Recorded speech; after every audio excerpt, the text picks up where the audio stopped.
All right, guys, welcome to this episode of podcast, this episode of Emergency Meeting. Pano pamatenda mwina mwaona kale from the previous previous episodes that we've been having pano pamatenda and lero tinafuna kuti patenthe kwambiri because we've got a guest in the building. Okay. Yeah, I've got a guest in the building. I just know that I just know the nickname. So I know he's going to introduce himself properly. Yeah. But I just know the nickname. So the one in the building today is Toxe dos Santos. Woof, woof, woof, woof, woof. Have I got it Oh, so right? the nickname has a surname. Yeah, it has a surname, man. Toxe dos Santos, man. Nice. Welcome.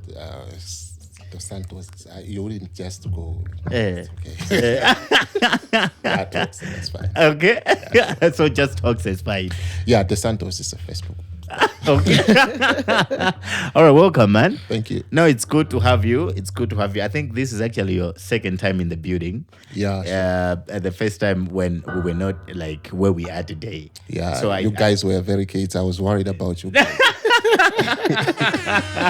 I get it. Yeah. But I think it'll be fine. And as well as Toxe, who is Toxe? Wow. I mean, we have to know you, and then before we dive into the business, at least it'll be good to know who is Toxe, man. Okay, fine. So I think I'm going to talk from the perspective of the discussion. Yes, yeah. So my name is Thokozani Mbumba. I'm a policy expert. Okay. So I do much of politics, policy stuff. Yeah. I'm an expert in policy, not just because everybody says I'm an expert, but I actually graduated with a master's in public policy from the University of Reading in the UK. Great. So I'm an expert when I'm talking about politics and policy. That's my stuff. So so that's me, and I'm not here for music because many people know us because we do music. Okay. Yeah. It looks like everybody that's got locks. What's that one? But I don't think that's, So, police, what dreadlocks? Yeah, so I think my background is very much politics and policy. Great. I work as a consultant. Yeah. So I work with different organizations, specifically on policy, political economy analysis, and so on and so forth. Yeah. So that's me. Great. All right. So Toxe, I said tinkhani zambiri zimene tufuna tikambirane lero. This is to do with our nation. I mean, in any manera nthawi zonse kuti. What about me? Am I not in the studio? Oh yeah, guys. Sorry, Miss Mbumba. I would like to introduce Miss Mbumba to the show. Welcome, Miss Mbumba. Thank you. I'm so sorry. How could I? Yeah, you owe me now. Yeah. A pizza, please. I need a pizza after this. Thank you so much. All right, yeah, guys. Okay, welcome, Mbumba. So I was saying, this is our nation. I mean, we are responsible. And tikuyenera kulankhula zinthu zimene tikuyenera kulankhulapo. Okay, nthawi zina zake ndimanena kuti it's not good kuti mina kukuchitika zinthu and then we are not speaking, we are not contributing our ideas. I think it's our responsibility to contribute to our ideas into whatever that is happening. And that's the sole reason why as a major meeting timabwera panopa ndikumakambirana nkhani ngati zimene mwina generation imaoneka ngati kuti ndi nkhani zopanda pake. But I'm telling you, these are the issues that affect us. Okay, so tinaona kuti panopa ndi bwino kuti tizikamba nkhani ngati zimene zozo. So nkhani imene tiyambirire nthawi inoyi ndi nkhani ya anduna a labor. Okay, so I think he has exposed kwambiri violation ya labor laws by his visits into several companies amalemba anthu ntchito. And by doing that it has indicated kuti there's so much that is happening ku Malawi kuno kwa anthu amene agwira ntchito. I just want to understand what has been your take from the time Minister ambochita zinthu zimene zicha up until today. What has been your take on labor violation imene takati kumayiona? Okay, first of all, I think what I've noticed is that we have got a gap in terms of labor unions.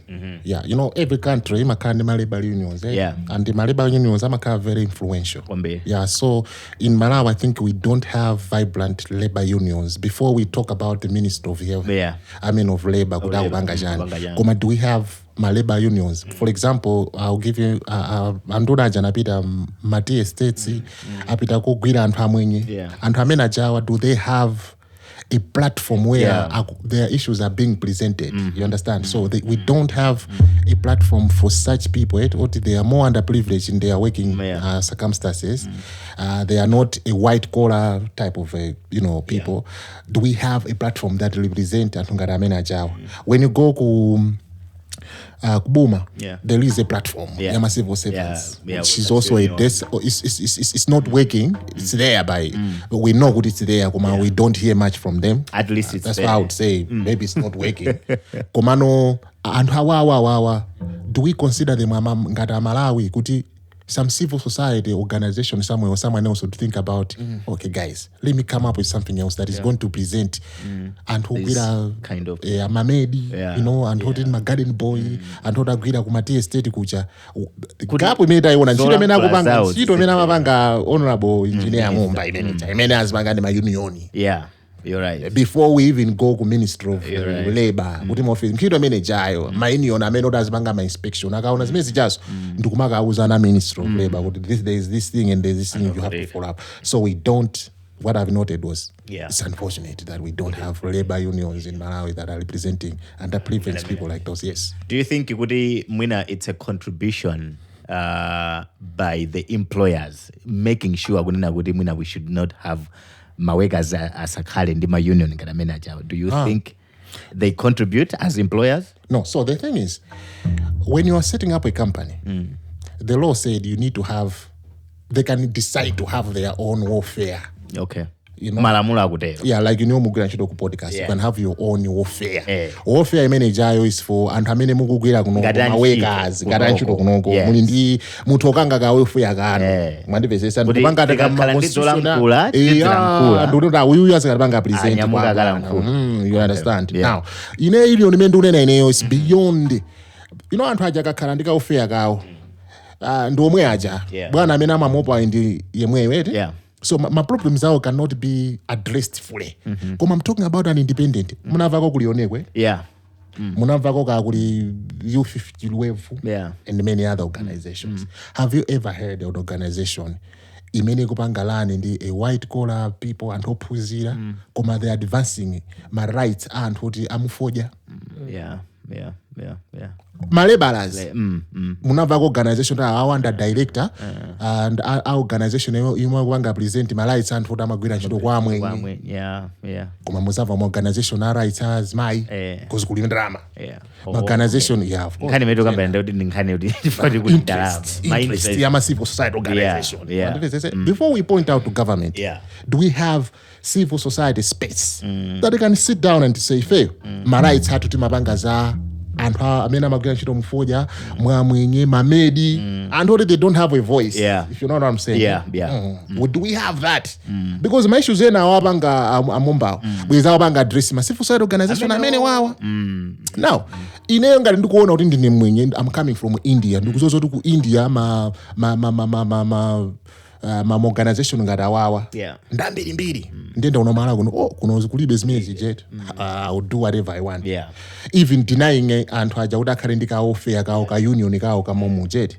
So answering your question in that aspect, but also going forward I would say unena kuti if it's possible, which is a possibility, kuno kuti anthu ngati amene wamaletsa kuti akhale ndi ka union kawo, I mean it's obvious kuti zikwene okhala choncho because malamulo ntchito za labor kumalawi kunoko timazitenga pa easy. I get it. Mbumba, I don't know how do you think these people are affected?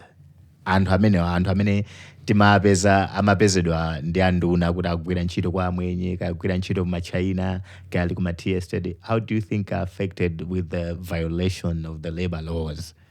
I think for the most part, it made more my video. I distribute by social media.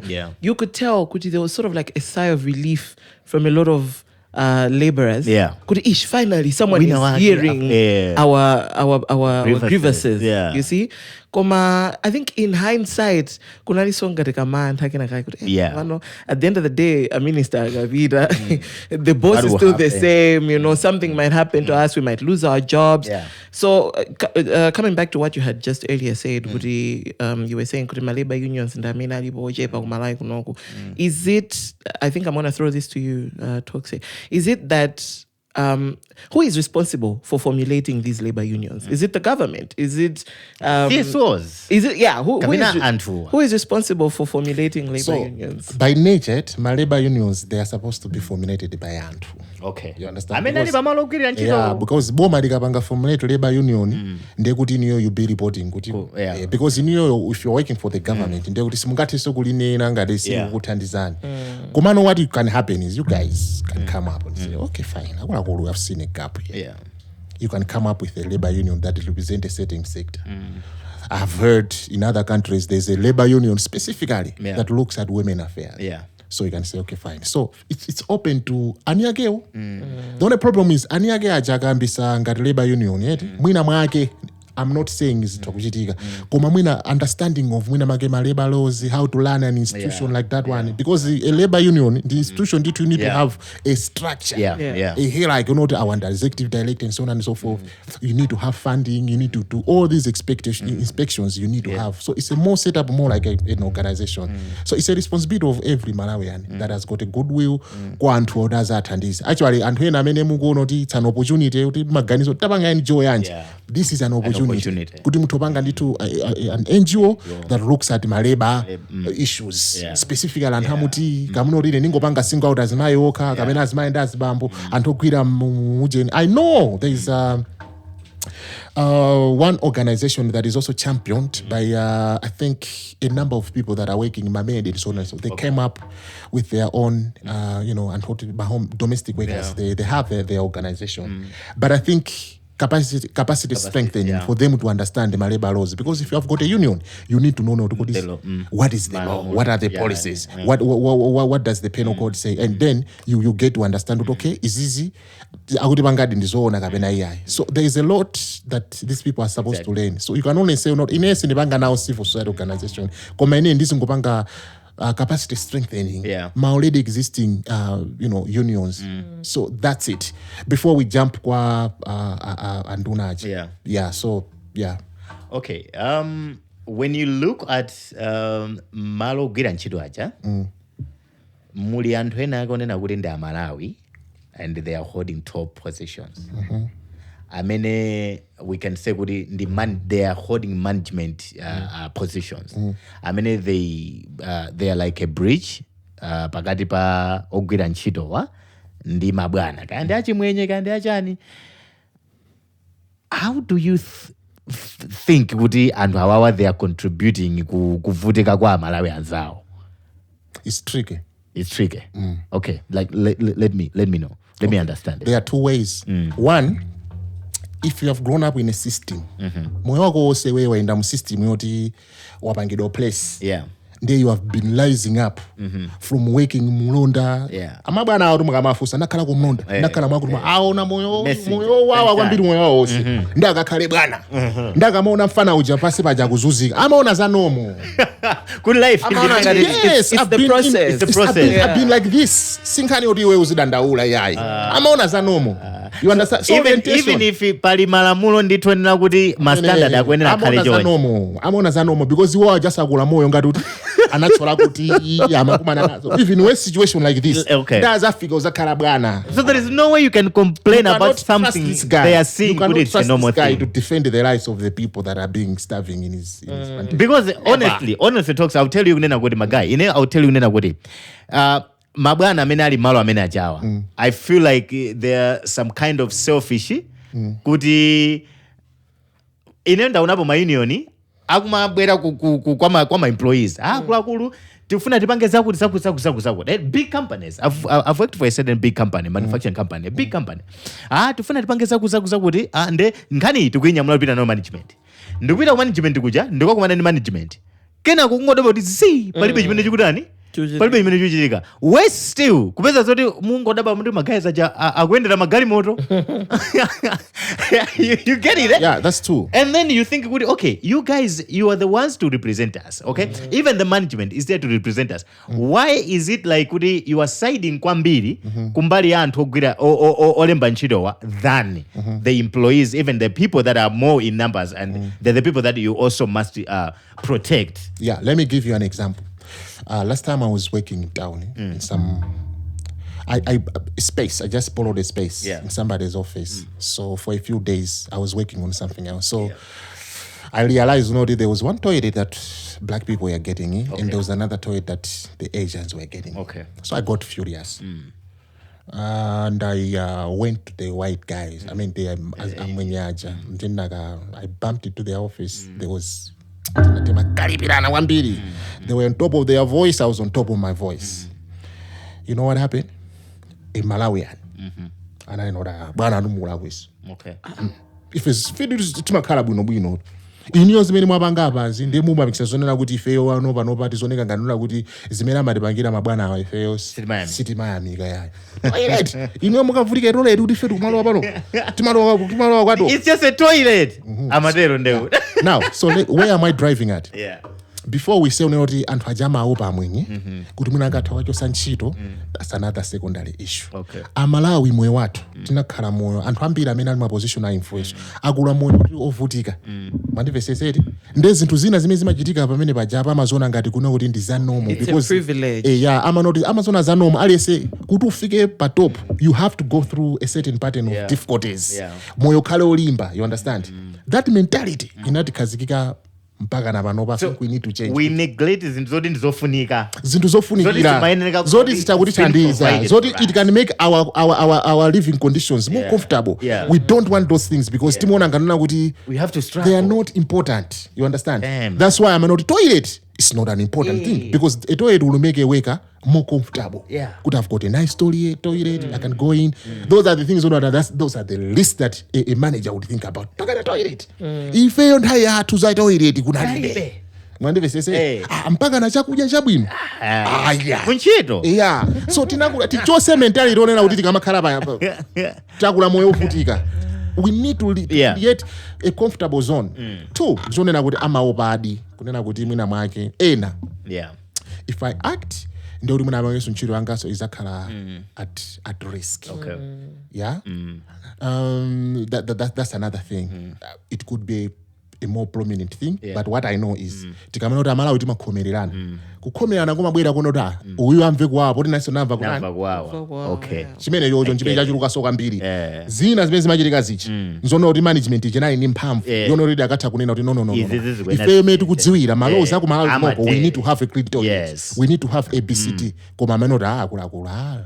You know, pena timavazo noda kuti scale inale yoti has been manipulated, you know, muntu anya wakira ntchito meya ninkaza kwambiri zimene ziyazo ninkaza and mulati mufufuza amene anapangisa zonoda kuti scale yo jeju ya Malawi so takonda Malawi hoda makana muzumo exactly right because I didn't ramazija amatha kugawana timamva choncho I'm not sure amatha kugawana zapa mwambazo you know. So mentality bringing out to Malawi, it's a long history. You know, we need to deal with our past.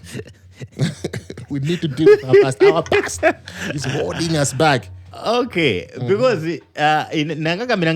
because even you can see at a certain point the minister was furious because I think for him he couldn't understand why as Malawians holding top positions you are failing to fight for your fellow Malawians down there. You know, before we go to Malawi, the minister was furious. I was looking at the comments. I saw how many Malawians were furious at the minister.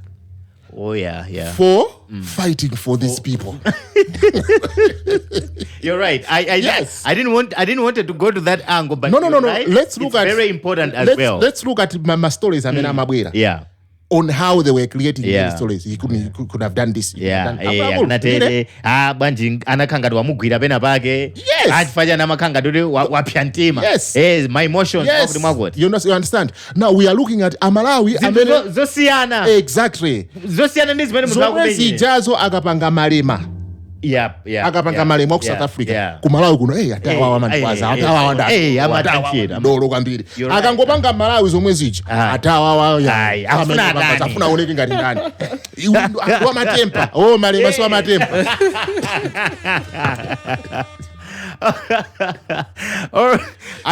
So are we agreeing that everything he did was in its rightful order? I mean, I get the fact that he was angry, he was, but can we really just say that everything he did was in its rightful manner? It's subjective. Yeah. Okay. It's subjective. I think we're here to discuss about our opinions. Exactly. Rather than a general perspective of how things would have looked. Okay. In my own opinion, I'm looking at how many years a labor like that one has been exposed to those type of conditions. Most of them will say, I've been here for 10 years. 10 years, exactly. Some will say for 15 years. 20 Others will say a year. Others 6 months. Others will say half of my life. So I'm looking at the torture, the inhuman conditions that this person has been living in. And when somebody else gets angry at that situation. Because he's fighting for something that is good for you. Exactly. Instead of feeling sorry for this person that has been victimized for the last 15 years, we are angry at someone else who is angry. So to me, I think he was right. It's my own opinion. So others would differ. You understand? Others would differ. Okay. Or Africa for 20 years. Amataka bwero meni amanelo abwere for mwagentera musamabange choncho mukulagwitsa ndimene so wakuonera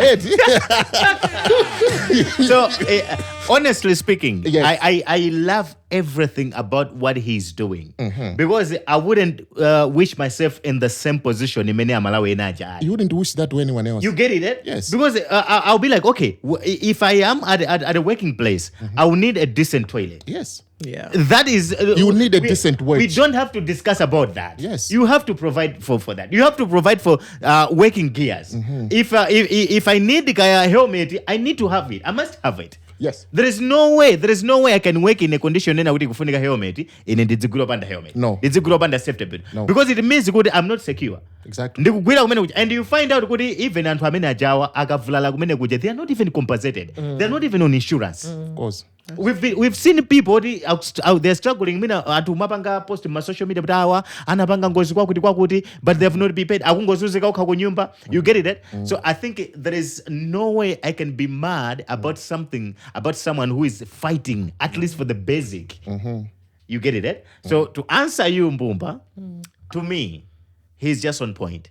And that's what we want. Okay. Because that's exploitation if you ask me. Yeah. Because you see kuti even masalezi ndo chepa. Okay? But find out about it, the same amwenyeka Indians they come kumaza gwira makampani omweranje. You find out kuti samalandira masala ofana na Malawi. Of course. As long as akungochoka kunja amakhala kuti alindi salary yabwino. You get it? But the same a Malawian who is holding the same position akulandira ndalama yochepa yose gwizana ndi ntchito imene akugwira and the condition is not even okay. Yeah. So I feel like if you ask me, that was on point. Okay. Kudos to you, Minister. I think what I've also noticed in the past 2-3 weeks is the standard of our service delivery. Kumalawi kunoko. Okay, so we've talked about the minister kuendera ma company and the like at the same time where the Malawi Bureau of Standards has been walking around the town, closing shops, closing manufacturing companies and all that because they are not following the proper standards as per their malamulo. I want to understand, how do you see the service delivery ya kumalawi kunokwa in terms of zinthu ngati zimene zeze kuti kaya anthu otigulisa zakudya, kaya anthu opanga zakudya, and even the service that we get kaya mwina even kuma companies aboma kumene. How do you see the standard of the service delivery? Okay, let me tell you this in a more certain way. Aplo standard ya chinthu eti. Yeah. Imabwera kwa munthu amene afuna upanga demand standard yapo. Okay. Yeah, iniyonga mufuna standard quality inake yopoira anthu apasanso ni standard yotani amalawa amakonda standard yofoira. Okay, we subscribe to that. Kwambiri. We're actually very comfortable. Yes, we are comfortable with low standards. Okay. Yeah. Yes. We are very comfortable with my standards oti ndofoira. Is it because we want to pay less? Kabena No, it's just what we get is what we get, and we're okay with it. You get? Because I remember, just sorry to cut you short. I remember Yasana, the situation Yakusana. People have been talking about Nsomba Zonongeka for the longest time. Yeah. But we still were buying the same fish that we were complaining about. Kuti zimakazonongeka. Tima biro memuja kumaka sanka. Oh, uyonongeka. Disiyaba. Mina ndite ngaku ya bino. But because that's the Malawian mentality. Like, as long as it's there, we can't really complain. Bola jiribo. Tipe zagu the better evil. You get my point. So it's like tima gonda disovoida. That's true. We don't have a standard as Malawians. She's right. We don't have standards as Malawians. Iniyo phone yani yako Phiri sane ya unongeka pa maono kapita kwa mwenye ndikalipira 120,000 ndikapita muntande ndikapita 15,000. Cheap is expensive. You're going there. You understand? By nature bringing your twitch inalipangisa zonoti tizikhala ndi anthu ena akamapanga kuti they want better standards amaoneka amatama. Because now, they're looking for a better. Now, answering your question is, we need to begin developing a mindset where we are going to demand quality services. The quality services are going to come on our way if we demand. Ineo, as a business person, I'll try as much as possible to maximize my profits and compromise on quality. You understand what I'm saying? So it's if I'm working in an environment, you know, then I'll my business is going to make money. You understand? Now, apart from Consumers Association of Malawi, let's go back. Have you ever heard of any civil society organization that is looking at the issues of quality and standard? Okay. Apart from Consumers Association of Malawi. See, Kapitoi. We'll get there later. Komano, apart from Consumers Association, because it has been there. Like life president, I think. Yes. Because we are all consumers. I mean, we are all consumers. I asked president because as a consumer, I have to be an affiliate to that meeting. Yeah. So moving forward, we don't have a vibrant consumer policy. A vibrant consumer policy that directs zindu za quality ndizitizo and empower Malawi if kunola kuti tizipanga demand. Do you have a complaint inu yamwene ndisakufuse nefuso mwapeza unola kuti shop iyi agulisa zinthu zoti quality yake mukuona quality ndio point. Yes. Do you have a channel where you can a complaint mechanism channel? Where you can in UK, lodge in your complaint. In UK that is not going to happen. In South Africa that is not going to happen. Because there's a complaint mechanism. There's a free line tool where you can just go. I mean, you will be assisted immediately. Because South Africa anakula ndi life ya jani quality life. Anayika life ife standards atama wina zikhala jani quality. That's why timapezeka zona kuti atamanga chimbuzi cha 60 million. Kukachiona ka chimbudziko quality ya chimbudzicho. Kukaona zingateke kuti I don't know whether it's in our DNA koma ndino it's in our culture. Zinthu za quality ife yoti madada nazo kwambiri. Manga Bridge 180 million. Kukaona ka bridge ko. And everybody is okay. Kuma ida badipo? And these are the people akumapangano complain tikapenda mu bread sama kalabu because these are the guys onena kuti they can even go kumudzi kucha ukamanga zinthu zotani so foida. And they are in parliament. You understand? They are in parliament. They are passing laws adziko and you are telling me to pita kwa anthu ngati omwe acha oti wo standard mumutu mwawo service delivery mulibiretu and ask them that we want a better service. So that's where we are as a country. Do we have the desire to demand quality? Kabena china chosimene chabele Mbumba it's all right. You see? So before we say no that we don't have service, a good quality of service, is there a demand for quality service? Also, do we know what good quality service is? So you know we blame people. Timangobanga to blame. Sakuti pasa quality ife mafuna quality yo. Timaifuna. Do you even know as individuals? Do we even know? I get it. I think he also ndimafuna ndifuse unena kuti why pano zosekatsekazi. I wanted to understand that part because I mean somba zovunda sinambe kudya chaka chino. like we as you have said, we've known Uve wa Musana like for years. Okay, Malawi Bureau of Standards sana ikazikise chaka chata. Yeah, it's been there for years, and year in year out timakati kugula zinthu zopoira. Why today? Kuti lero mangozuka Malawi Bureau of Standards today. Lero li atseka sana. Yay! So mwambira ndimafunding before we jump there ndupasine katipi example. Munapita ku matoilet apa sitemo. Yeah. Mene mujamu pamaima mabwana amene pajapa ma Hilux, ma Fortuna, ma Chani, any type of expensive car. Amati mimba mukafuta, amakakhoda matoilet ake ati. Ameno. Ndimano hayi, ndifuna quality akacha. Amwenya naye toilet imene jayo kumadzazo noti anthu akuno quality na alibe nazo chani. Yeah. Ndemuyende ma supermarket apart from win a game, right? Apart from pa not pa game. Pa city mall, you will see not matoilet akala bwino. Koma ma city mall mwetha ndi jamatikata. Pamene amamika mabwana ma policy makers. Yeah. Mena makakula matoilet amene amapita ma policy makers aja. Ndenkumata yeah. Guys, before you proceed that, I wanted to give a shout out to my guys amene amabanga oni Gateway. Is my guys pick, right? Yes. Gateway game. These niggas, amakala ndi kuja koti kumakala every time you find people are cleaning. Yes. Mamu amene they are owned by Asians of Malawian origin. Kaya makala kaya timati ndani kaya Indians of Malawian origin. Mamu amene amakala owned by these Indian guys. I'm telling you, ndi matoilet auve. Onse, you go ku city center kulina yake nyuane pala jina chicken nini hapo.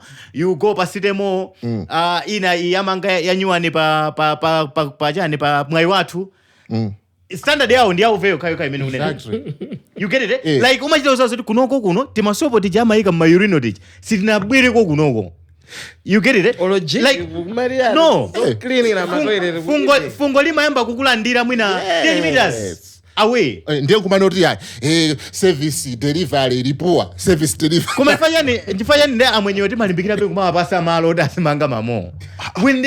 Because I feel like okay. Let's go to your question. Kutulanga ni manena kuti. Why today? Kuti basi anthu akungodzuka lero ndikuseka ichi when they've been there for years. Is it that kuti we've got dead structures? Yeah, I think kapena bali mavuto ena. I'll be very neutral, right? Yeah. Malawi Bureau of Standards has been closing my zinto. My business angapo. Okay. I want to say this because I know I've seen them. I've read. I think this time around they use a lot of media. Okay. They should also capture Menagopang. Suffice to say, I think they need to be doing this more often. Exactly. More often. Exactly. The impact should be felt. I don't feel like that's an activity once per 5 years. No. I think they need to be. I think Amapanga annually. I think what they need to do is to continue the pace at which they are what we know. Which I think the question timeti bange discuss man. Ndona kuti sitina mveko kuti ShopRite yatani? Sitina mveko kuti sana yatani? Ndi panopa pamene tamva. Mbuyo mutimamva ti mashopu tina nditina koma mwina make awawa ma big fish wa. Ndi pamene taona panopa. I think the question should be why ma big fish wa panopa? Pamene mbuyo mu I think timatha kuona kuti anthu akupangadi. So the thing is I think they should continue kumapanga beizizi. Ma big fish also should be exposed. Because paliena yake onena kuti we know kuti standard yao ndi auve ngata ina crossroads.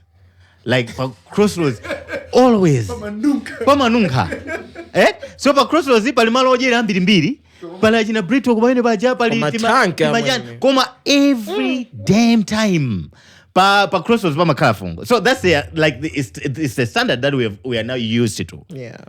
Tinene kuti banja nangofika sona opozolowera like Malawi Bureau of Standards kaya. Okay, ablo ndikufusa ni fusa. Kodi pa crossroads pamene mone napo siba jama jaso anthu. Pa restaurant pati pachani. I think pala jina steers chicken nini ajina jani. Munthu amene amapita ukakhala pasi ndikukadya mu steers kumalawi kuno ni munthu wamba. Hayi. Msababange blame a crossroads. Muzibanga anthu amene muzibanga blame anthu amene amatola akadya ndikumapita kutoyeri kutiko. Every time. Ndionera kuti spirit yopanga demand quality service. Kulibe kumalawi kuno. Why should I give you a quality service? So which means even to the people that are in the positions akulu, let's stop blaming other people. Let's blame ourselves. Okay. No, for Yes. Amena mapita pa stairs paja kumakaja all the time. Ndanthu amamisa magalimoto awo. Achoka ma office, amapanga ma policies. They go to the very same toilets year after year. Month after month. And pano tizikampanga blame wa crossroads not umapanga. No. And amena mapanga patronize toilet you. If they are comfortable, they are giving the owner we are comfortable with the service of the toilet. Exactly, the toilet that we're giving us is equal to our standards. Yeah. We are going to utilize it is equal to our standards. Yeah. So don't blame the owner. That's why we are here to support you. This is the best that he could have given you. And you are appreciating by going there every day without complaining. Yeah. So let's stop pointing fingers at and wow. So what is our law? Makolite control officer akusite amakajaso pamene baje. Yes. That's the thing. Weekend ndio sama atenga mafamily house. That's why ndipena baje. Amatenga nawo ndanda my engineer akusite. That I want to wiwi. Amatenga kama napa chapa. Yes. Ma sanitation ni jana. Mwana wanga akapita pa stairs. Toilet imene timapita fenditi. Ndipene. It's best for my son. It's best for my kid. Ndeba no muzika noti amwenyama la kwisa guys. No. Let's not blame them. Isabide kwa amwe.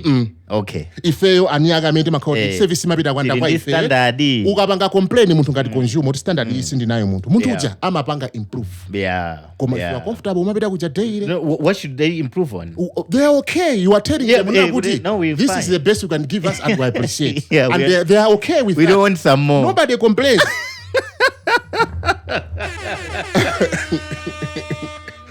Okay. Yes. So we've got a problem. Kuti tiribe okay. All right, so just to even add on that, in the Malawi we do have a problem, yeah? Komaso is easy, zinambadiliana. We have a song, follow the leader, right? So that it might seem as if it's a very simple song. Komano, we know kudima standards are to their very low. As you were saying, Bobo, no didima zoru usano makala nyamazono ngege yanjani komano I will find the better one. We also have a mentality, Woody, if our leaders are not doing anything, basi, if also we're going to be a mesa, we have to follow the example of the leader, right? So with whatever is happening right now, it's the good side is it's also going to set a standard. Yeah. Could also into sumeta kadu yankwaz jagomano in a hash tone. Now zakanga dino zabelano on the open. Now let's start using our standards, right? So, but the problem is we always want to follow the leader than to do things on our own. Yeah, the other thing is meno ankula za follow the leader. Komaso amalawa mbili timakonda. Not that I don't see kunena kuti ndizola kwiketi. Yeah. Disapo we need to be proud of where we came from. Okay. To save it akulira mu ghetto. Yeah. Ndechina chiri chosoma ngova ndine fana ra ghetto. Yeah. Okay. Akulu ghetto ijadi apo.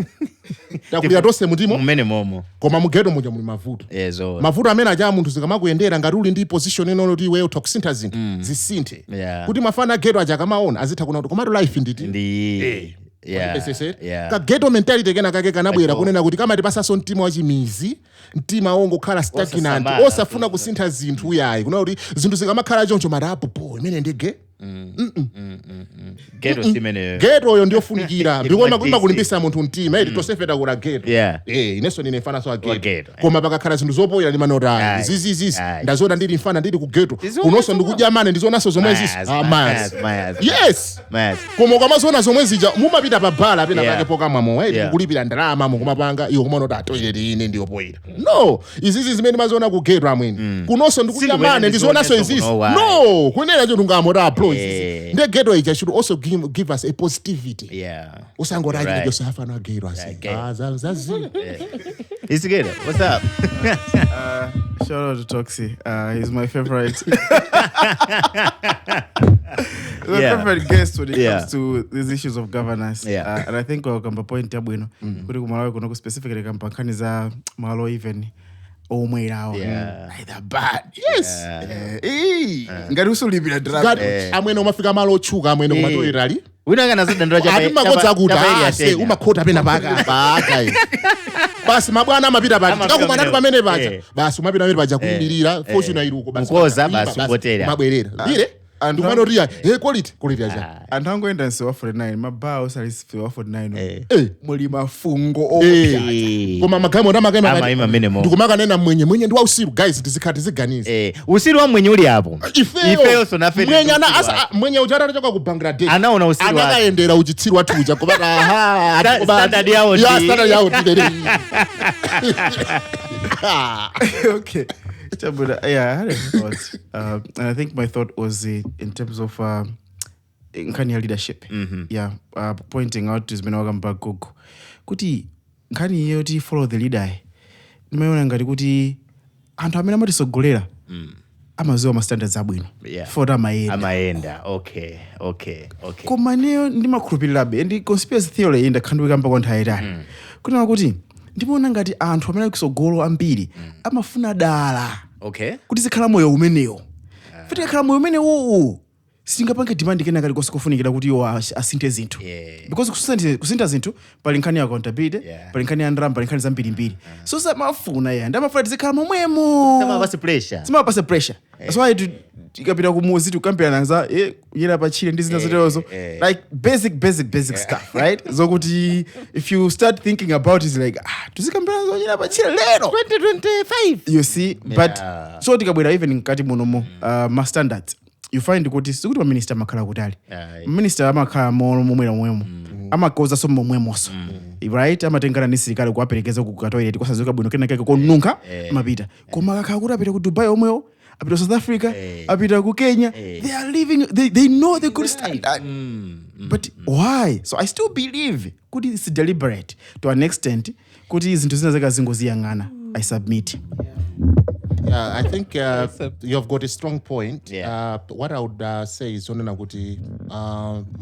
most cases and our business it's true, it's an open truth, akaenderedwa so nthawi zine oyenderera aja amathako apasa mwina ndrama tinamvako zonoti anthu ena akali pa payroll ndithu ya mwenye zinthu zikafoira amachita kwawo zakubwera atwa NBS kumeneko konzani zinthu eti kwapasa siye Josi ya chaka chose kwanu kuzabwera siku lakuti and so on and so forth kuti pano pamukhoza kutayirira koma anthawi iyi izatulukira mandiveseseti akuluakulu let's face the facts awawas minister kunena kuti amapita ku Dubai kuti kukaona mene life imakhalira koma akabwera kunoko nkuona kuti zinthu zija zimakhala kuti alibe nazo chidwi kuti ukaende chidwi kuti zinthu zisinthe timakhala noti iweyo so pena pake uli ndi love ya kusintha passion to change stuff and also you have got to know that I think I want my country kuti ikhale up.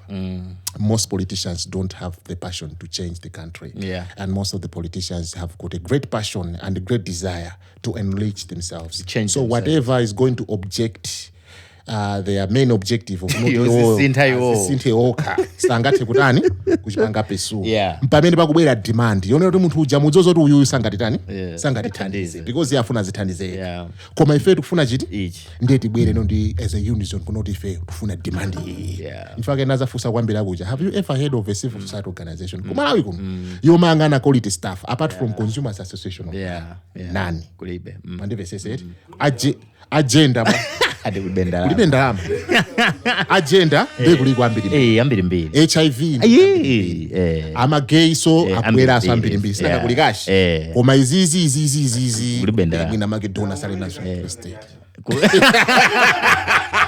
we are going there. Wow. All right. I love the conversations, like, to be honest. Because ndima hey, oh my guys, so which means kuti mavuto ali mbali zonse. Amene mindset change jankanena ajilima icho samapekesa guys. Imecha imapanga ndi ajabe. Mandivesesa. Because minister utakaone zinthu zoti ndizofoyi. Ndikubwera kunoko mena fotokozera achimwenera. Ndikupita ndi sirikali wake nkumaka ima pena pake. Kumazono kuti ku Dubai. Just yesterday, I was in a fancy toilet. Koma inaenda bera kunoko. Tabu inosa kusimnali ku States kapena ku Cape Town. I was in a club koma fancy toilet. Tabwera kwathu kunoko this is what I'm doing. Club ya town. Kumazoona zabwino. It's not just kunena kuti munthu just a guys mindset change. Tikamantenga munthu uja kumana kuti akukabwera kuti akakhala leader wathu. Tizimpanga examine. Kuti level of mindset change. Mindset yake ndiyo tani. When it comes to understanding of stuff. Apart from education ili apopo, integrity ili apopo. Koda wawa mindset yawo ili pati. That's really important. Yes. I mean, that's the question. Because I think for a lot of time, panoba that is to get a wala trabano with a Malawi different pusa, different ngani again their mindset change. Because sometimes the things that get us carried away, this is pusa kwambiri. Yes. Okay, and we neglected the real stuff. Yes. Imene mene zili dwalisa mudu timakhauri taipanga neglect. Ifeo bola munthu watipasa zimene watipasazo. Timono kuti zimene zozo ndizakani. Koma kuti tifuso to koma izisi. Amen. Sapato imandikugulisa koma sapato is not the best. Pempa. Timo pempa. Because that's why even you find kunena kuti pali zinthu zina zake zimene zimagusidwa panseka, you find out izizi zimene sizimene zigulisidwa kunoko. Amen. Ine napitawo mu ghetto. Zimene manena zoti ghetto this kumapwetekana kupita mu ghetto mucho kapeza munthu akubweresa kuti soya pieces ucha umayeza fumbiro khalo khamwe. Imagine kuona litsiro lake limene momo mwana wa ghetto ino mudwala nazo guys. You get it? So we kumanena tu guys no kunoko siku dumping site. Ayi. Tinamva kwati kokugulisa mazira kwina kamandu. Akuti omwe wa poetry companies yeah. Akuti amatenga literally mazira osweka. Osweka acha ndikwasiya pena pake. Anthu amapita amene muja ndikumakakanganana kumaika mmajumbo ndikumagulisa. Let's demand for quality. Kunota guys, I'm a human being. I cannot eat this. Kuti awandi ma breakages. Yes, I want breakages. Izizi amena ataye. Izizi kutaiba. I'm a human being, I cannot eat this. Actually, oh. Yeah, yomari akugulisa kaya masoya, kaya ma breakages. I remember there was this one time nabita kumalo omweramo, Yeah. And this was a really nice place. There, I ordered my drink. I had to take it in a glass. Yeah. Glass ija wait anabweresa. Nazabanga noti kuti ndikutira mowa wanga namusa kuti palingati makraka awiri. Yeah. Crack. By glass badge.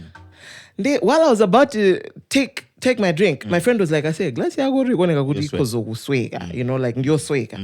So I called the waiter. I'm like, I say, glass iru imeno ndibasa iru ndiyo sweka. And she was like, yeah, something like that. Like, what? Ndikameza glass ababa, what's going to happen? Like, that's how it came or something. So even her. Yeah, even her. Glass no, for her it was like, it's fine, you can start. See, I'm like, wow, like this is crazy.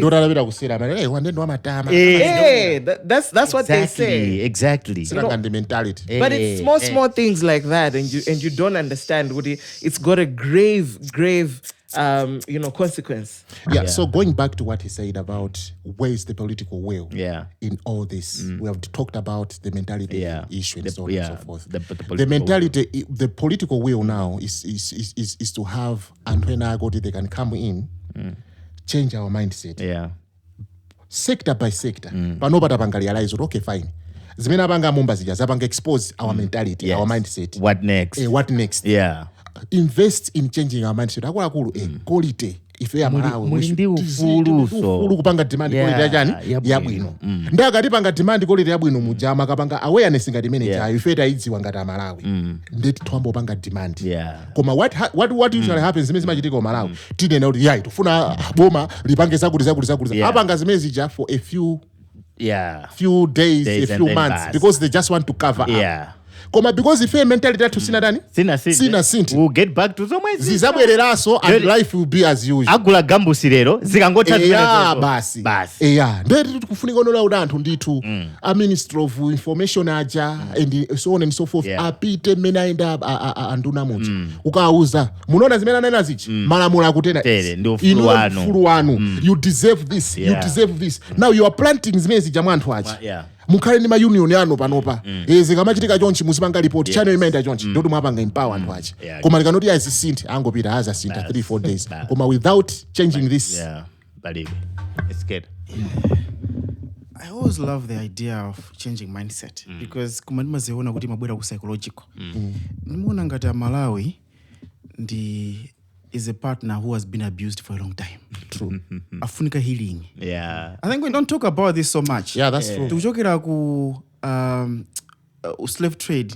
Boya moja. That's true. Uzadusa mene moja zabwera ndi ulamuliro wa Tangata uchi. Right? When the whites were ruling Malawi. It's true. The British to be specific.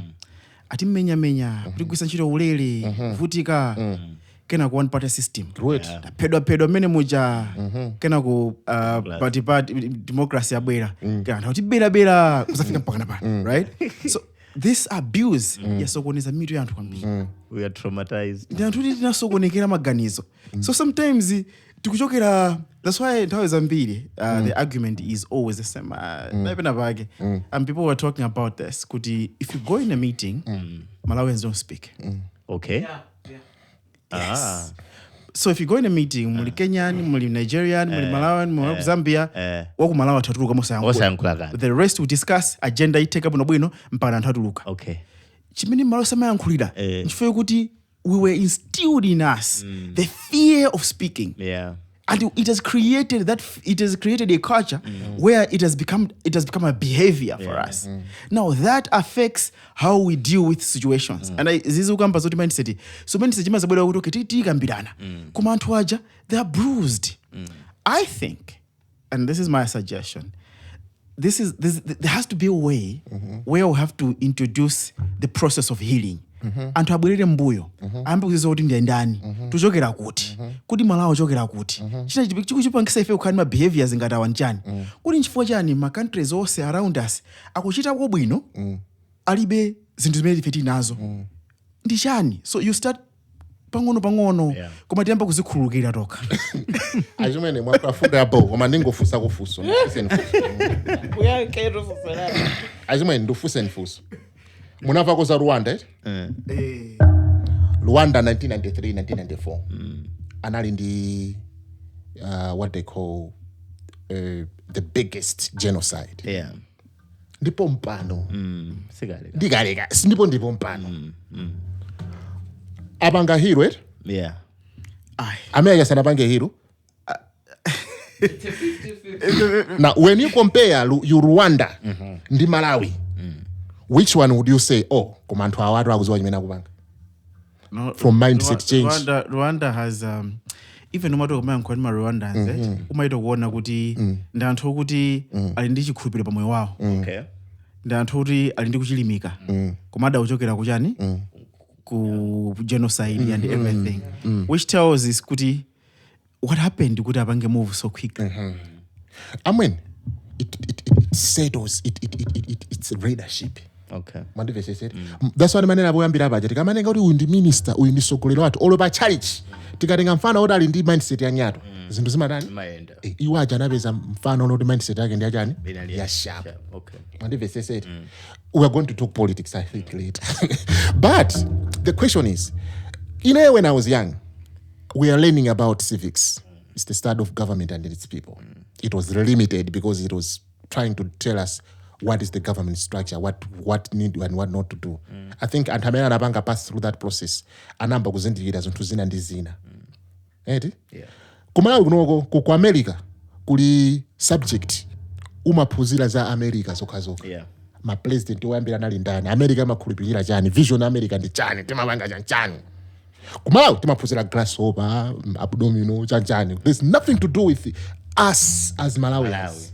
Meaning unena kuti ineyo mafana amene amane ota 2000 amati mafana 2000 and mfana 2000 mafana wawa akubadwa 2000 ine nali ndilipo adakauti mafana wawa adaphunzisa za mindset change at that time tender age panopa that in their 20s bwesitapanga bring generation yosiyana ndi ndani ndi ifeyo amene school muja muli potential yoti munthu utautani education is kusegula zinthu kuti udziwe koma education is akupanga exposed to what type of education because wamaphunzira western education without knowing iwe mena fotokozera chimweneyo kuti where are you coming from if a problem yathu ndi mindset change tibwezi tikumadziwa zonoti mwana uja bweza madziwa zo no ine from secondary mpaka na ku college this is against what I know you see so ine ndimapanga suggest noti pakali panopa titapambisa titu maphunziro ena ake omati tizisintha ngapapa tapanga kudziwa kuti service delivery ilipo our Minister of Education, they needed to come up with a special curriculum. Your position, you should demand service delivery. You should do this, you know. My gaps in Dambini. Tax, tipidaso, a special budget on tax. Kwa America, Omaruga, Kangofusa Managa, America, I will be a national theme. I was a president who was a figure of a vision America and the Chonchi Chan. America faced a Trump, which, and as Pusarado second, primary, Nazari. Yeah, so I want to agree with him. Okay. I want us to move on. Nkhani imenuganizira ndi nkhani yonena kuti tinaikamba masiku apitawa ndi nkhani yokhuza the mining sector ya kumalawi kwathu kuno. Nkhani imene ndikuikonda kwambiri ndi nkhani yonena kuti ndikuikapo chidwi. And I believe kuti mwina asogolera athu akanakhaza maikapo chidwi chimene ndi mwina hafu ya chidwi chimene ndikuikapo ine. Bwezi mwina zinthu zitafika pena pake. Okay, yesterday kunali there was mwambo wina wake ku BICC. I think amanena kuti ati unlocking the potential of Malawi's mining sector. I think kwambiri imasogoledwa ndi guys a World Bank. Okay, so amatira nkhula ndithu zimene zili mining sector, our potential, ma bottlenecks sector and all that. Tikuchitika ndi chani in terms of mining and what should we expect and all that. There's so much that has been happening in mining sector. I wanted just to hear from you, Kuti, what has been your experience or your take on mining sector and on using that as something that can maybe at least add something to the economy of this nation. Okay, you are talking to a mining expert. Okay. To begin with. Great. I happen to be one of the people that championed the advocacy to change the Mines and Minerals Bill. Okay. The one that we have here, we did a lot of work with the Natural Resources Justice Network. Yeah. Big up to those guys. Okay. And, I think I was once for 2 years, I was coordinating the network. And by the time I was leaving 2019, I think we had successfully changed the Mines and Minerals Bill. Okay. That was a very good job. And brother, guys. Tayanka kuna mafuna pena. Chifati naandira pressure kwambiri after zimenese mafuneka mbelese muntu oziziwa. So now we are glad. Kuti tabelesa muntu oda nfata tukwanidwa pamuzi pano. So I also introduced the mining indawas. I was the person one of the people that championed the alternative mining inda. Now to answer your question, mining sector ya Malawi ili ndima problems akulu. Mavuto. Abeli wambili. Okay. And my problems amene ndolena kuti amene angapange solve sa Malawi. Okay. Komanda anthu amene ali mu leadership. Okay. Mphamvu zambiri zili mu anthu amene ali mu boma. Mwandivesesa president, ma minister wa anthu oti akumalawi konkuno. Anthu amalawi. Ndi amene angasolve mavuto amenewo. Angasolve ma problems iwa. What are the issues? Okay. I think my issues ambiri ndonena kuti they are general in nature.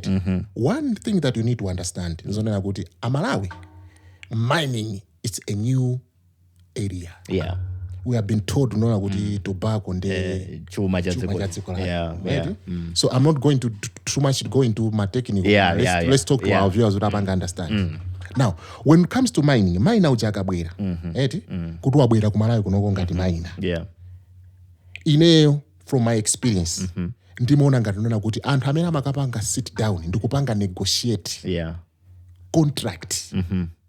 Negotiation. Yeah. Ndi miner uja investor uja ndamene zinthu zimakhanga zatani zasokonekera mwandipesesete. Okay. Amwene ndikuzeni chilungamo miner akabwera kunoko kuti akubwera mfana amene ali desperate koma chimene chimachitika amapereka impression yoti amapembezedwa asali ngati desperate ngati kuti wofunika ndiye ngati atakukusiyani ndikupita kwina sinakambe zimene zipamuzi pano. Zimene zipamuzi pano sinakambe. Pitirizana mwene. So chimene chimafunika nchonena kuti Zambia for example kuli I think Chiluwa. Ataona zopusa zikuchitika zija. If not Chiluwa, I think Chiluwa. Anazisiya kuno akulu izi siziwola okay zisiyeni because madiro amene amabwera kumene koko iwo sama unoti awawa ife we are not going to benefit. It's a general problem in Africa. So this is something that you negotiate. Yes.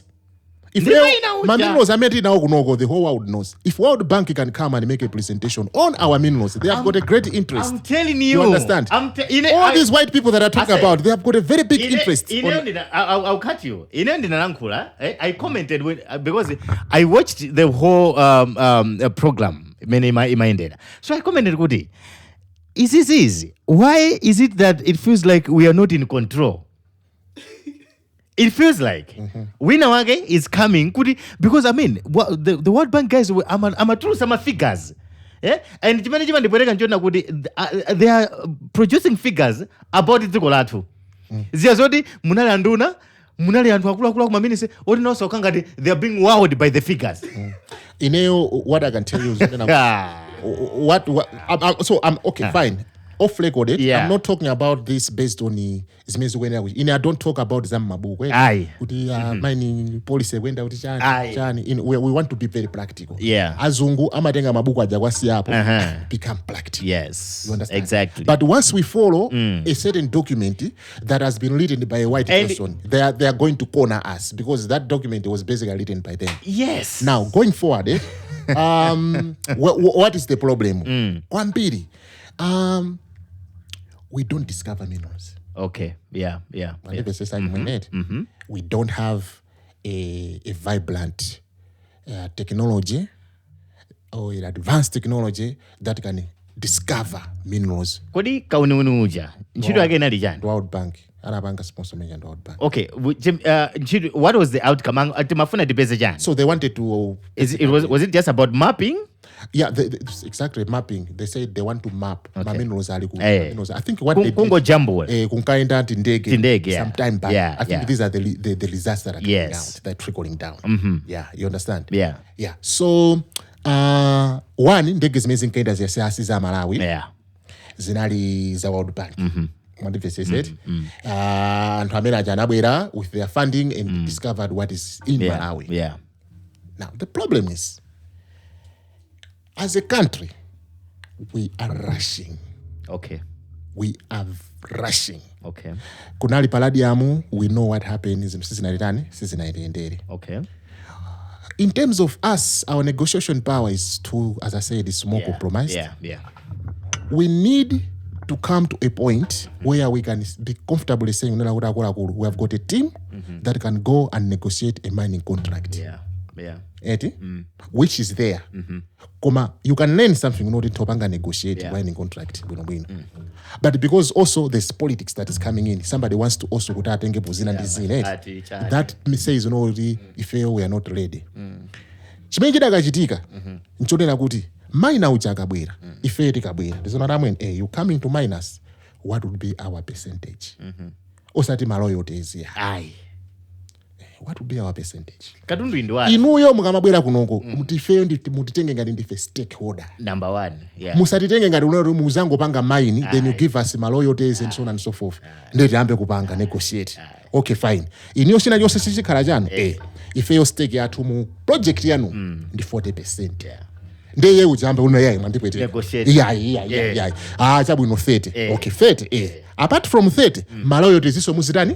Because zili mu constitution yajani? Taxes. Ma taxes osaja muzitipira because zili mu constitution yajani mining act zina zotero. Amene sawa kufuna asiya azipita. Asiya azitani? Asivaya. Mamino zazitani. Izi siziwola. Izi zakulu ana athu aja atauza zitani?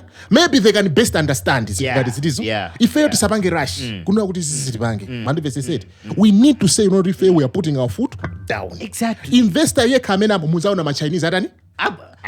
My Chinese asabwera the guys if you took 30%. Mandipese said. So let me give you an example, right? What happened to Paladin? Paladin nabwera ku Malawi kuno. Ndikuzapanga invest. Okay. Now, wamataka bwera anthu aja uzapanga invest. Ma taxes amene amalipira aja. Timataso kumadula based on the nature of the job imene akupanga. Iwaja anabwera ndikuzanena kuti okay fine. Ifeyo tikutenga ma consultants. Okay. Ma consultants akuchokera ku Australia. Australia. Mandivese said. ndi makonzatasi amene achawabwera kuzatani kuzagwira ntchito kunoko ndi they came ndikuzapanga set up company jamo like that kangati akugwira ntchito ndithu because ife expertise imeneyo kumalawi kuno kunali so what it means is anthu aja akabwera ndoti kumataxi kujaso timwene kuti tatani tapange consider ndi tinapanga scrap off mataxi nafuka kuti anthu aja atani abwera not knowing kuti anthu ajawa akuchokera ku company yawo so ndi antchito awo kale it's a sister organization so it went matrix aka amaenda ngati choncho ayi tikubweza ngongole ikupita kwakuti osoti ndama zija zikupita kuchani kupita ku company ina yawo yomweyonso mwandipesese matrix amene ngati nazo azindikira too late muzaonenge report ya action aid this is what was happening mwandipesese so any other company can come and do the same tricks koma ifeyo as a position malamulo waudu apa dziko lapasi akuenda chonchi koma ifeyo ngati Malawi katundu watu where do we stand akulu less than this ife sitikupanga nawo azabwera ma investor ina akazana kuti ifeyo guys we are going to do by your terms koma ndo tikamaenda zinthu zija kumapanga ma terms amene akubwerawo for example let me ask a question a very fair question kodi from the time 30 years ago or even kula akamuzo has mining significantly kumalawi kunoko can we point out something else tuyapanga chakuti ati panopa they are projecting 5% contribution to the economy just projecting so if they are projecting 5% contribution to the economy iweyo being a sane person that you know and how if these things are depleted I mean, should we really go into and get 5%? What about antamena akubwera kutenga ma percentage angati? 2. Kumalawi kuno tili ndi account number 1. Now, maiko ena amakhala ndithu ndi account separate.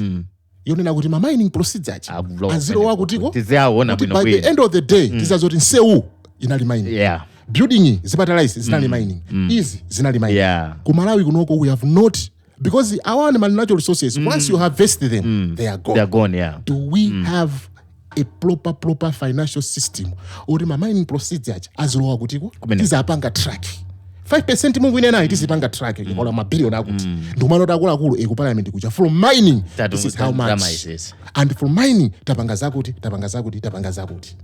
mwandivesese now when you go to South Africa mukazona zinthu ku Zimbabwe zinthu zongati zili pamene popo the question that we should be asking ourselves panopa are we ready instigate mafuna I wanted to do a quick interjection.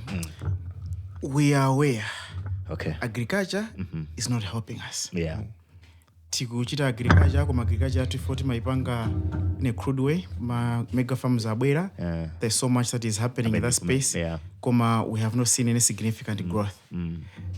I think mwina to an extent I feel like mwina tinafulumira kuna kuti wana agricultural nation tunapanga puma I think tikanane na China tikapesa chichina so ndikamaona ma figures amene akumatuluka ndi ma research amene achitika mind you these are research ma research achitika ndi anthu kuti akubwera kuzapanga research narrative imatoka yosiyana ma figures amatochepesedwa for the sake of kuti anthu obwera wakamaza apanga negotiate they've done it with their machine I feel like tinaka panga slow down and I agree with you tinaka panga slow down ndoganizira kuti agriculture yatika mazi ka ma industry yatika mazi kukhala ngati chipulumuso cha Malawi khanga ndi ichi and I agree with you because the resource ikapita yapita it means that whatever we do has to be multi-generational kind of investment. Tikusinda Malawi for once. This is the opportunity. Once and for all. But what do we see? Kungo khala pangono. Tukumva kuti okay anthu anamba panga mining kale. Apparently anthu anamba panga mining itu nthawi yakale nija. During the one party era, anamba panga mining. Akuti tu ayi tikamuza na ndi mines.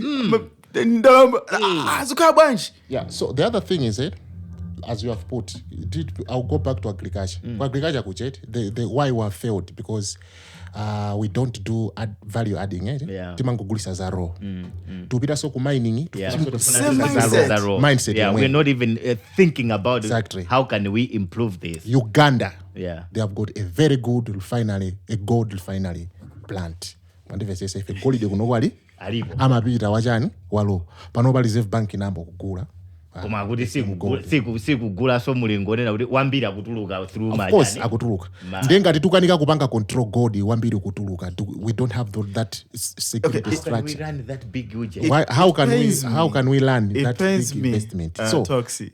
It pains me. I didn't know kuti Malawi ndijani ndi golide. All along ndikaona ngati kuti mavuto tinaowa for kuti golide at least ali kuyani ku Zimbabwe. Ku Zimbabwe, I think South Africa naso ndi golide. Yeah, mbona ngati maiko amene wanachita mwayi. Kuti ali ndi golide. Koma ndisene kazi wa kuti pamene anthu ankamenya colonization. Yeah. It was strategic. Yeah. Check. Kuti ku Zimbabwe kuna ndani. Yeah. Check kuti ku Malawi kuna ndani. Yeah. They had data. They knew. Yeah. Kuti tipita huko tikamantumiza missionary kuti akalalikire uthenga wa Ambuye. Tisikati kuziwa kuti kulicholowa chatu. Yeah. Now tikuona kuti Malawi ubwino wake ati sinapange maini kwambiri. Tidakali naye be wina wandiwina. Kwa makazokala wakuta. My take it on the mining development in Malawi. Ndikuona ngati unawa kuti we need to have a strong team, a strong department. We need to have a whole department in the Ministry of Mines. It's a whole ministry but not mining. Yeah, and we need to have a very big department, the whole department. Yonena kuti department imene yoyo is on negotiation ya contract. Tikuidziwa contract ija osati anthu amodzi amene anaphunzira apawa anthu ambirimbiri. We need to start investing mukumaona zonena kuti tiphunzira za mining. We've introduced mining courses. Alipo kale koma let's intensify kunena kuti contract maipanga negotiate mutani to a point where if itaipanga understand unoti munthu anthu awawo because anthu anyamabaya ndi maloya awo madolo ti magayizi achi ndi pamene tinganezo noti ife what is biggest thing yoti tizipanga uje ife stake yathu ndiyota apart from my taxes and my royalties amene mukupereka ifeyo as a country how much are we investing in this program and percentage atitenge ngati ndife stakeholder asatitenge ngati unoti ifeyo ndife unoti tikungolandira ma taxes aja Toko yebo why would you believe that a ministry can handle chichunga chachikulu kwambiri ndi chachikulu ndichona ngati kuti pafunika anthu ambiri oyankhula asakale anthu awiri ndikuona ngati anthu amene ali akupanga iziziwa sakukwanira koma anduna anthu amanotsitikada achimwene ndisaunamize neti kuministry maministry aboma right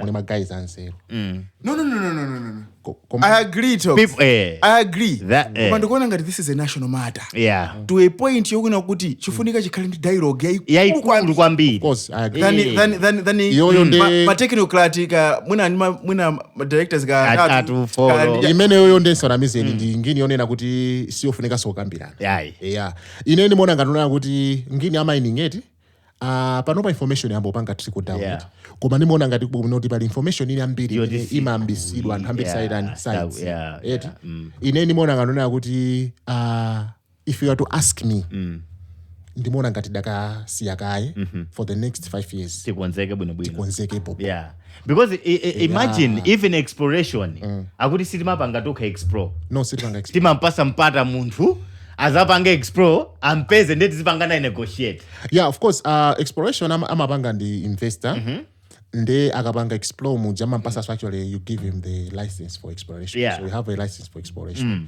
nde for a period of time yota apanga explore and mpajama vazora utenga masampa kupita makapanga test kenako mining imazatha paka kuti kwaitseka atangotenga masample so ndimaona ngati unena kuti because of all those hiccups as he's putting it, we need to have a good debate over this and position ourselves now to as I'm saying, these are my opinions.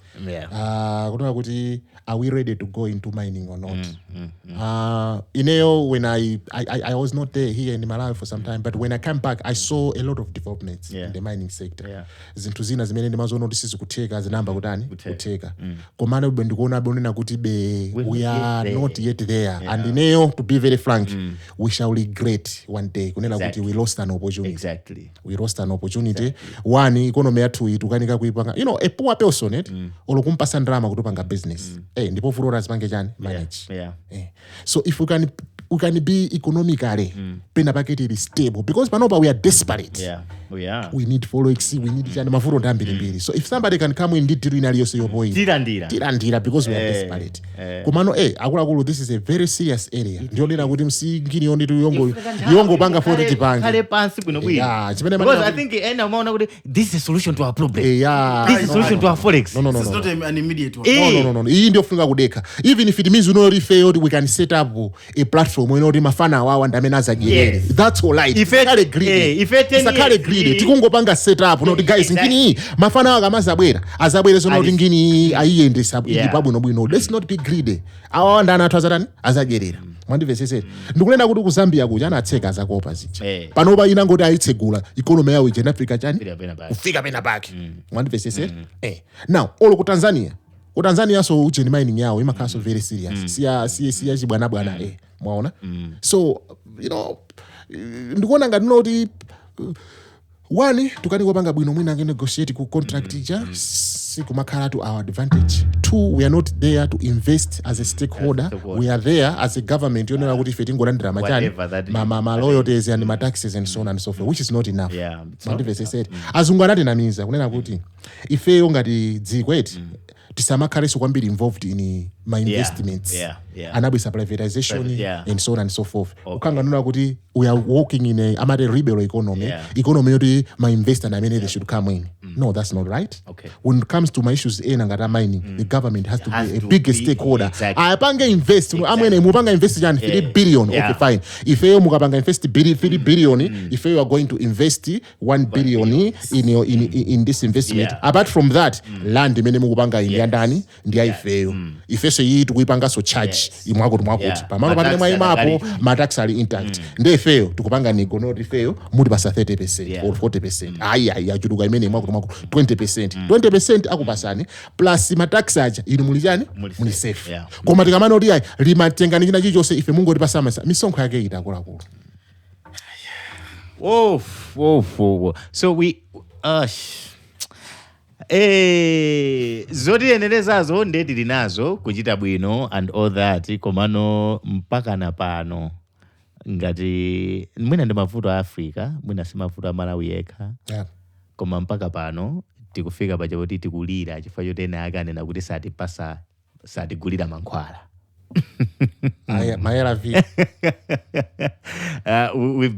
We've been a household imene timadalira aneba kuti tije, timadalira mkulu ina kolemera kuti tizigulire mankhwala, timadalira mkulu ina kolemera kuti education system yathu iyende, nde mkulu olemera amene akangoti sindikuthandizani ndekuti china chili chonse chatani chaonongeka.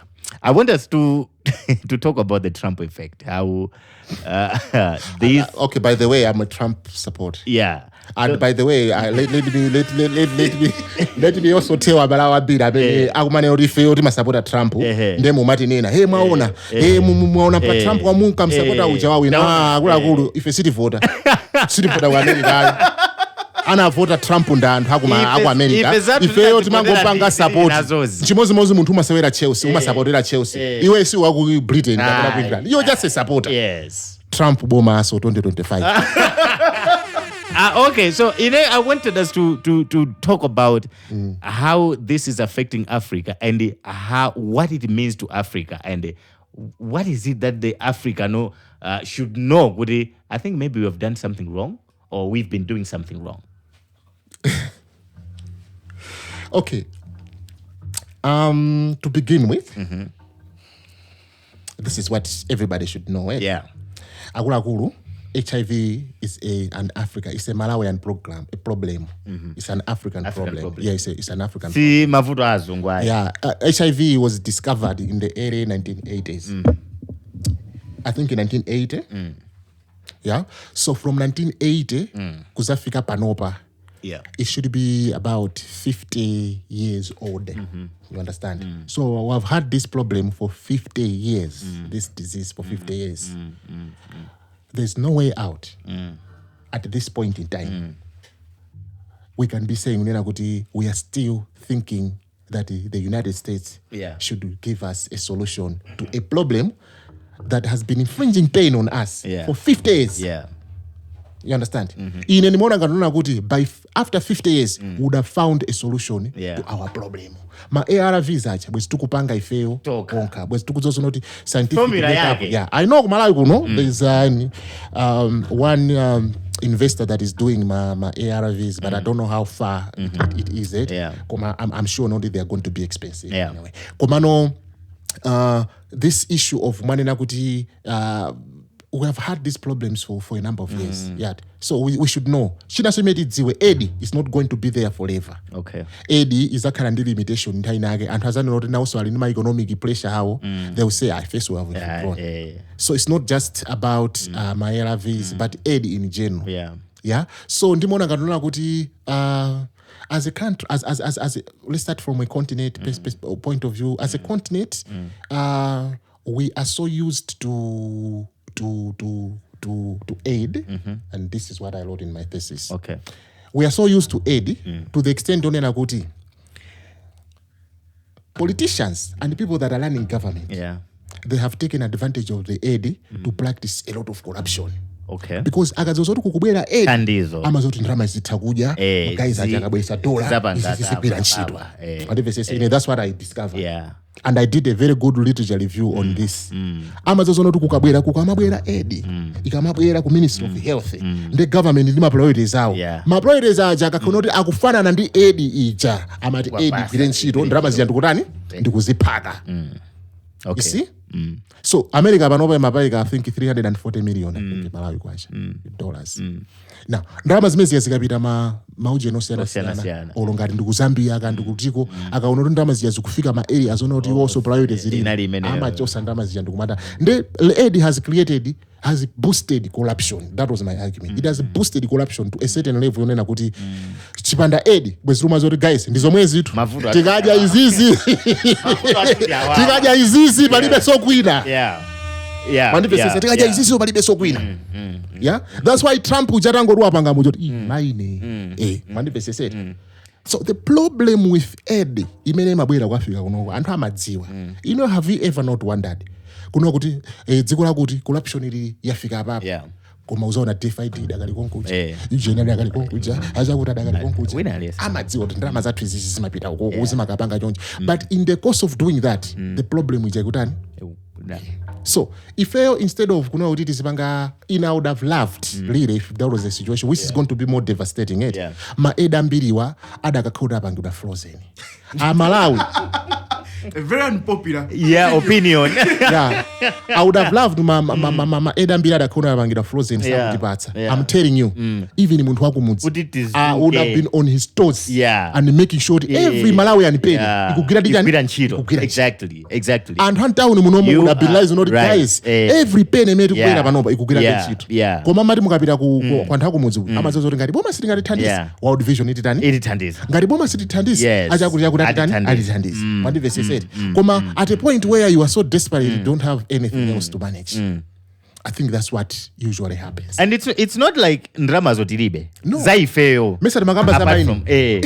Without aid mining jatitakuipanga manage bwino heavy. Because it was what guys if we miss it here if we are done. Exactly. Because I think the reason why I'm saying kuti tima card kuzazo ndrama ilipo. I say I've worked with my organizations onena kuti you support aboma.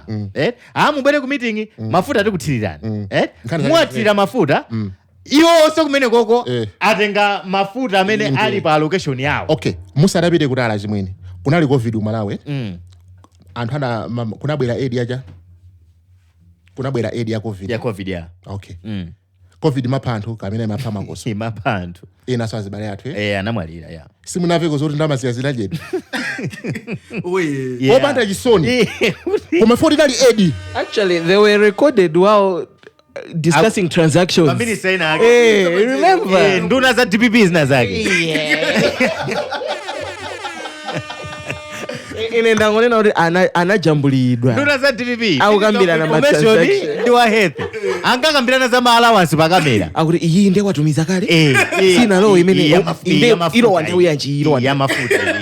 Okay, so my point is aid kumalawi kuno mentality zimakhandira mazawu olo ma civil society organizations amene amandira aid amazidya ndalama zidya kuba ngati makata ndalama za aid zimakhala za udzu amazidya kwambiri ali pa grant apa saka aid kaja amadya ndalama zi amaba anthu aso amaba kwambiri na ndalama civil society organization anthu akuba amaba yangana kamera yanu ndi iyo osayitawa kamera leta house koma tazisaga guys maba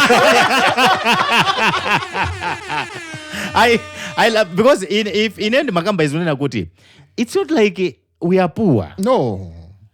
And it's good kuti this kind of pressure the mentality thing ikubwera munthu ayona kuti mavuto enaka akamabwera amafunika kuti akupase maganizo akupase nzeru. Exactly. That's why after 50 years what have we done? Yeah. Pachitika maprogram ambira HIV tinamvako mpaka na naki ina zatsekedwa kumene kuchata bandrama za global health editu yodi kuthandiza anthu otani ovutika anthu ola kufuna thandizo la HIV ali pabedi paja amwalira osamva chisoni mwapesesa ndepano nkumakanena kuti Trump wapanga guys tentisizine chirunga problem ni ndani because naona Kenyatta analankhula video ina akanena kuti you guys, why are you crying with somebody's money? You don't pay taxes in US. That's not your money. Yes. I mean, I think it's high time because this is now an African, we are saying it's an African thing. So it's high time, I think, even as Golira to Africa, can we come together as one? So I was also reading somewhere else. Yeah. Trump was saying, it was talking about the dollar. There's a BRICS. Yeah. They are about to do their speculation. They are about to do the currency. Then he says everyone else that goes to use BRICS currency, he should forget about aid. Yeah. And he should welcome sanctions. Yeah. Why aid? Because Amazon not all mining. Yeah. Nkanya aid do mabanga play role. Yeah. Pali zindu maiko enake situfunika kwapanga disappoint fora matibasa thandizo. Nde olokutabwera phone kuchokera kwina kwa amene yotundu watu kamaza kuti awandaje amapereka aid sitingapange negotiate because tufuna 30% imane na 40%. Ndapena ndipasa ndrama zoti tipangire kafukufuku wakuti report yakuti anatusa ndiwo nde we don't have amwene atangoti athese aid kuna kwakulu kulibeso aid kuyambira chaka chamawa kulimbikira anthu parliament mujasiyazi bwana azoti akulu if we miss it anthu kukunda afu amwalira ndipo ati ndikati kwapha ndife koma timachita kuzozona kuti basi sangafe tikuvutika ati foyo chifukwa chokuti tisadathandiza azungu guys sona it's good uli ni mau ndio vuta kwa pili koma I wanted to give you perspective of course not on the aid mwana party omwe aid I agree with you kuti aid mapanga fuel corruption for anthu amazowa kuti tili ndichina chake choti chakupanga lean on. But I wanted to give you another perspective, and I think it does compare nthawi nake kuti cost of development in Africa is too expensive. Yeah. Okay. It is too expensive. So I'll give you an example. If you have $1 million, which is like $1 billion, whatever, I don't know what I take it with it, which is let's call it 1 million. Let's call it 1 billion. Yeah. Malawi Bash. For it, kuti ipange trickle down to development yeni yoti muti yampindulira. It will take a lot kuti ndime ziteke. For ndrama zambiri zipita kwa nauti yambira hapa. Ndrama ichekabwera kumabwera ma international consultants amene amaifuna kuipanga map yenda bwanji kupanga ma models awiri atatu kena kamateka zabwera kuchi kumaza Cardinal amene kuipanga hold ndrama icha kena kamateka kuipanga hold ndrama icha amaza kandi ya edit ja ndrama icha tikuyambira komwe so tikuyambira international consultant amene kuyangana kupanga map ma models ikuzabwera pa country ili ndi amene akuigwira kandi donor kandi organization yaikulu ina yake komene singagwire yokha ina ikandi technical team ndi government ali limoza kuyankhulana tizipanga bwanji zina zotezo kena kondrama jama ipanga sono kuigawa kuma sub grantees anthu ang'ono tima organization ting'ono ndiye kumene kuja kuma council staff and kuma council ma cost ndi ukawerengera operation cost imene imachokera kumwamba kuja zafika pasi paja ndrama imene kama pesa munthu pa 1 billion paja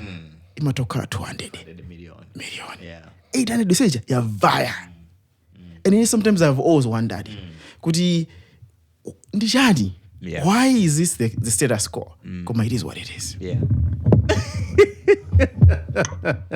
I like that. Imene inandikuisapo nthawi yake but ndinangovomerezadi kuti I think ndi mene silili basi tingovomereza kuti zinthu zina zake sizatani poti ndi ndalama zaine ake komanso we should stop being entitled chavuta ndi entitlement sinanga amwene sono amizenitu generation ayineyo ndakula ndikudziwa zonera kuti Malawi singaime payo opanda thandizo opanda thandizo and because of that zinthu zimati zikamavuta mucha pena so mamvesesa bajaditu anoya atisazatithandiza so budget fasi tikufuna tukona mavuto ngati atiwo ndikuona ngati ifeyo tichose entitlement inaliyonse kwa Trump kwa America amene aja sebambo athu simayi athu amene aja ndazungu ali ndi makolo awo ali ndi ana awo so azidzukulu zawo azankolo awo macousins koma ndifunse now when you bring up the corruption aspect is it a possibility kuti apa pano ndi nkhani za corruption izitiyamba kuona kuti zikhozotsika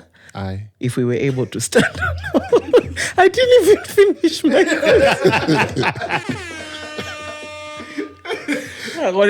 ku Malawi pamene pali chaos pamene ndalama zimabedwa actually apapa pamene ndalama zambiri zitani ine last time podcast nalena kuti corruption izathe ku Malawi kuno munaona kutela si anaombera anthu anaombera and milandu yawo inali very bad achinyamata amazuza anthu koma abandisi kwanje sona so ina kumapa anthu anaombera discipline manager ayo ku DRC kuti zachitike so mlandu ngarumene ujayo magayi azitani ku Malawi kunoko ku China ukangoti waba amakupanga so security so kupaka naso kukudilisaso ine sindunoti anthu azitani aziyapha ya ku Malawi kuno capital punishment ndiyo tani sitikuyenera kupha munthu mwandipesesa koma mlandu wa corruption uziyambira zaka minimum 30 kumapita ukoko mpaka na life imprisonment because ukuba ndrama za anthu ina liyese and ndrama sicha anthu ena akamwalira chifoti sana kapeze ndi madakesi imene jayo sana kapeze chithandizo funa kuti wewe una wapa anthu ambiri izikafika mpaka ndi ndrama zimene wapa tikazangweka lamulo manager kuti guys nikangoti andigwira papa ndokwasepa 30 yake tu josati masana tawerenga madzulo nkumati watu after 10 years one ukalowa ka 20 kuzoti ukauliza ka 50 ndanthu azawo kuti my guys uyu ndi live wire koma so long as 3-4 years ukatuluka drama ziona zikhipa pena baki zikabwera ndi valuation unaba 3 million 20 million waipanga devaluate ukamazatuluka ili pa 10 million ma business iso ukabatadi zapopo exactly so tikazangu hapa sa anthu zaka zabwino za corruption ndiwamba kugwira mabwana awo azadziwa akulu imani ngapange nawo koma so long as mwenye amadziwa nota can maneuver around and do this munthu wakuda wena akamadziwa can maneuver around ngolipira wakuti that's it. Let me give you something here. Vietnam tycoon Trong My Lan Litete sentenced to death faces new fraud trial as part of the major state anti-corruption drive. She was convicted in April for her role in a 12.5 billion financial fraud. Now she has been told, apparently she has been told, you're about to be killed. We're about to kill you. But we have thought it kuti tikupase mpata ukhale moyo. So utatibwezera 9 billion. Okay. Tikulola kuti ukhale life in prison. Okay, so she has two options to die or apeke 9 billion azikakhala aonde mayiko amene afuna kuti corruption itani ite ine sindunoti guys I'm not saying kumala kuno ukhale capital punishment kuti anthu azapha koma ineyo ndithosangalazo nalo kuti munthu uja wa corruption uja tizamusiye kundende kuja akafere kutiko kumene ngoko ndizapopo ndizapopo because it means kuti we are serious umaziwa kufana kwa popo koma zimangotengera wafika kuti ufa bwanji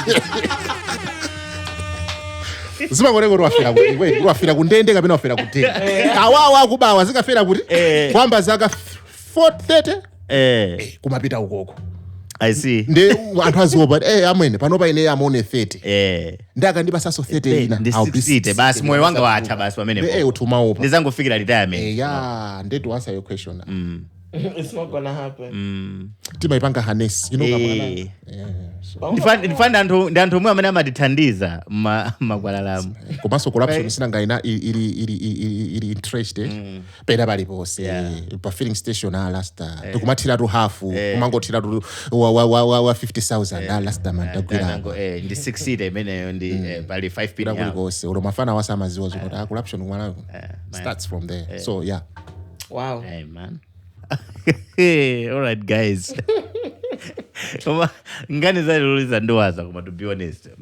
I think we had a good conversations along these issues. Amen. Nimanena nthawi zonse kuti nkhani zakulu ndizofunikira. And ndibwereze pano kuti nkhani ya mining iyi titengesana koma. Tija kumano anthu muja mukumva kuwa mukutawa so mukutamanga kuti pala anthu ena kuti akuthamangisana. But otherwise I think I don't know kuti how can you wrap up the conversation that we've had like in 30 seconds? Okay, I think Malawi, this is our country. Let's change our mindset. Yeah. Then tiziganizani ngati anthu usati ngati makoswe yayi. Maono manizana meno? Makoswe amaganiza bwanji. Anamvesesa koma. Makoswe ndawukapeta. Kwabwera alendo alibe nazo zokapeta. Mbere ndiziganizani ngati anthu osati ngati makoswe yayi. Hani ndimeneyo teni tiganize ngati anthu osati ngati makoswe yayi. Thank you guys. Itokoze kuti utogula jini yanyi wanu za kubolera. Ngama. Sogoleza basi. All right guys, thank you so much. We had Toxi here. We had Miss Mbumba. The Instigator was here. Gugu so anaveka nkatikatimo. Madra Geoff anaveka soja nkatikatimo. Geoff ankulapa nkani miss. Ndipyo. That's his response. No, ile sibula nfuse 30 seconds yanga bwa. Funa mumangidwe. Mbumba. 10 seconds yano. 10 seconds? No, I just want to say thank you so much, Toxic, for coming. Yeah. I think it was a very enlightening conversation. Yeah. We're just going around things. Yeah. It's good to have specialists. Exactly. It is. Yeah. So next time, I can't wait for the part 2. Yeah, we really can't wait for the part 2. Yeah. I mean, That has to be live. I was part 2 I think when is actually live. But I mean, you know, part the minute sanglasa ya mining expertise je foi na kanga dudi ya ankama vempero anga. So, sigh of relief. Yeah, so we wait for the response. You get it? Ish amwene. Ndifake ndikuti is this here, but otherwise talks we appreciate Kwambiri. Thank you so much. We appreciate Kwambiri. We're looking forward to have you again, Pano. It may not be nice together. I think we'll plan for a live session. Even if there are people that are contributing to the ideas, and also we're responding and we are helping each other. How best can we move forward as a nation? Guys, Malawi ndi watu. Enough, we are 30. Panopa, we are 35. We've got 15 years, we've got 20 years kusogoloku zokhala ndi moyo, 30 years kusogoloku zokhala ndi moyo, and we need to be involved in such conversations because these are what shapes our future. Our future depends on what we are doing today. It's been good to have you around, my guy. It's been Cardinal Henry. Adios.